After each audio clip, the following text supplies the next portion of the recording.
In today's video, I'm going to teach you how to remove custom fields in GoHighLevel.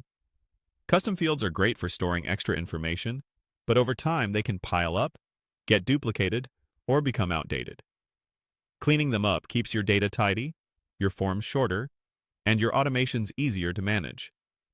I'll walk you through the exact process to safely remove a custom field and share a few tips to avoid surprises.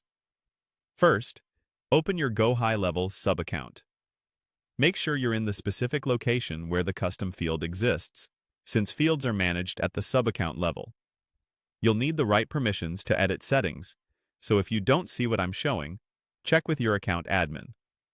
Once you're in the correct sub-account, go to Settings. You'll find it in the left-hand menu.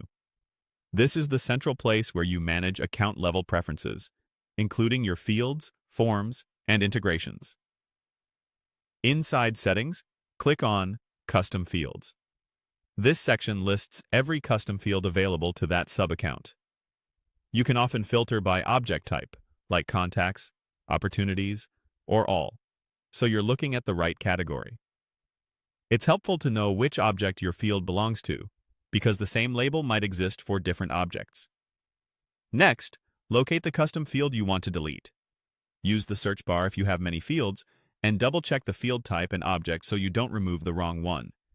This is a good moment to confirm whether the field is referenced in forms, surveys, or workflows.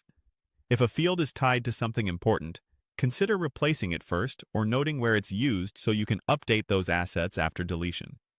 When you're sure, click the trash bin icon next to that custom field.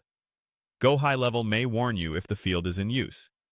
If deletion is blocked, remove the field from any active forms, surveys, or pipelines and try again. Remember, deleting a field removes it from records where it was used, and the stored values will no longer be accessible. Finally, click Delete to confirm. This action is permanent. If you need the field again later, you'll have to recreate it from scratch, and past data won't automatically return. That's it. Quick recap. Open your sub-account, head to Settings, go to Custom Fields, find the exact field, click the trash bin, and confirm Delete. Before you wrap up, review any forms or automations that reference the deleted field to prevent errors. Keeping a short naming convention and auditing fields periodically will save you time and keep your CRM clean. Thanks for watching, and happy organizing!